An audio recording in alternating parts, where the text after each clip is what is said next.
Gihimug-atan sa Talisay CDRRMO ning adlaw ang public address system sa mga eskwelahan ug nga seryosohon ang bisan unsang drill subay sa gipahigayong nationwide earthquake drill. Ano ang report ni Fem Marie Dumabo.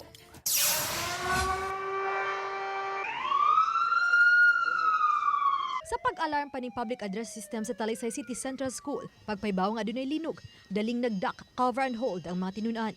Og pipila lang ka segundo dali usab silang gipagawa sa ilang mga classroom. Og dinhi sa Talisay City Track Oval nga lapad ang hawan. Gipahimutang ang kapin sa 3,000 ka mga estudyante sa Talisay City Central School ug mga tinunan sa Talisay City Science High School. Gihimo kini ganiha, isip pagsalmot nila sa ENSED. Mato ni Dr. Rorin Emily Salceda, ang principal nga ning pagsugod sa school year, napahimutang nila ang public address system human sa mga nasinating katalagman sa nangaging katuigan. Ang atong eskwelahan mo yung sa pinakadaghan og population yung dako sa atong area. So kinahanglan gyud ta og kanang communications nga clear, dayon kuan siya consistent pud siya. Dayon ma-communicate siya sa tanan nga suok sa mga buildings. Ang 16 nila ka mga CCTV ang dugangan usab nila og 8 ning tuiga. Sa Talisay Science High School, 21 ka mga tinunan nila ang gitrain nga maglangkob sa junior tracker communicator og emergency responder.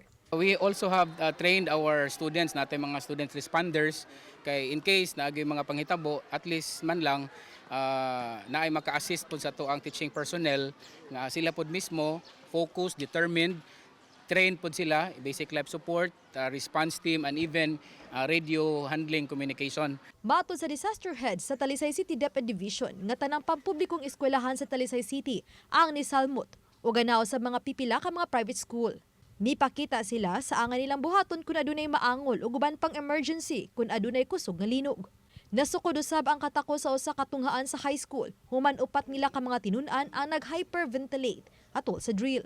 Ang Tabunok National High School na sila yung mga bata. Siguro kay silang giingon na nabag-uhan sa area from elementary ya karon high school na mo na nagkadaghan, nag-congest. Upat kabuk mga bata na nag-hyperventilation. Ato na lang ni sila i-identify daan nga kung naaman ganingan i-priority na nato sila. More bang nagtag na taba. Usa sa gitutukan sa Talisay CDRRMO ang mga eskwelahan nga naa ug ang duol sa fault line. Sa evaluation nila, nga adunay mga magtutudlo nga wala mo seryoso sa drill. Og nakita nga angay i-refresh ang mga magtutudlo sa basic life support ug ang kalabot sa angay buhaton kung adunay kalamidad.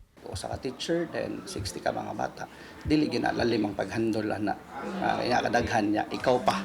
Nga mismo kung dili ka kanang knowledgeable, dili luwin mo gitik for seriously. So, posible mga bata, mapasagdan na yun na. Oba ni Godfrey Relien, Fem Marie Dumabok.